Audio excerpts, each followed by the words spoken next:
Hey, ladies and gentlemen, this is Carmine Sabia for Explain America, and the Supreme Court just shocked everyone, not only with their verdict, but with who signed on to the verdict in favor of conservatives.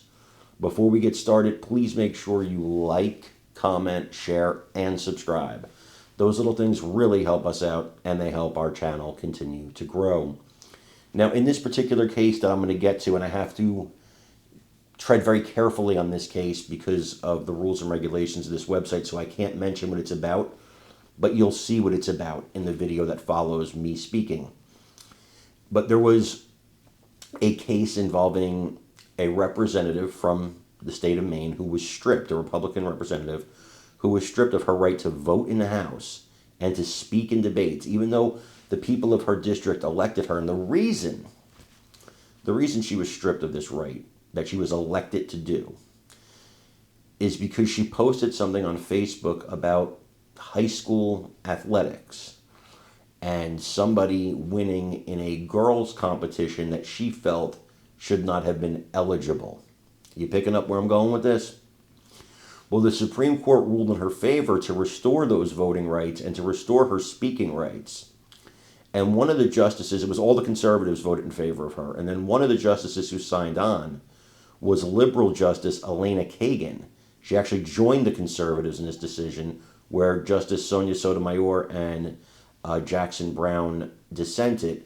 It's not uncommon. Jackson Brown's going to probably toe a hard liberal line for her entire tenure in the Supreme Court, so that's not surprising at all.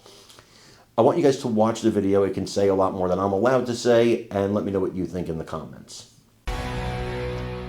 The Supreme Court ordering Maine state legislature to restore State Representative Laurel Libby's voting power after she was censured back in February for this post about a girls' pole vaulting competition, saying, quote, "Another day, another instance of a unremarkable biological male athlete who couldn't win against other males dominating girls' sports." Here to discuss is Maine State Representative Laurel Libby. Good morning to you.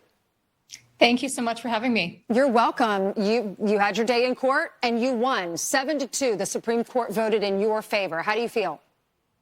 I am so thankful on behalf of my constituents, 9,000 of whom have not had a vote in the State House for almost 3 months, but also for the Constitution. This case has far-reaching consequences, not just in Maine, but across the country. And I'm thankful that the Supreme Court has recognized the dangerous precedent that would have been set if I had been allowed to continue to be silenced.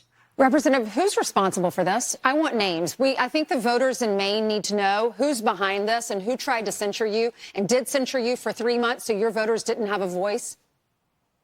The Democrat majority voted in a block led by Speaker Ryan Fecteau to silence my 9,000 constituents and leave them without a vote for, as you said, almost 3 months.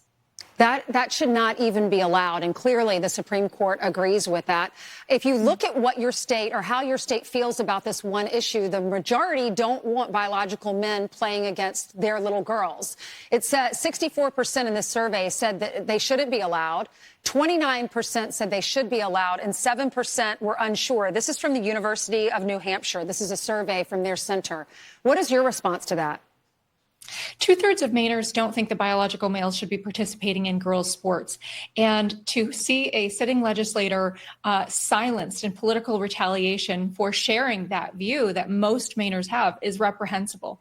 So I'm so thankful that the Supreme Court has rectified the situation. We do have the case still pending before the First Circuit Court of Appeals, but I'm thankful to have the ability to now vote while that case proceeds. Yeah, I mean, is this just an issue? Why did this happen in Maine? Don't the people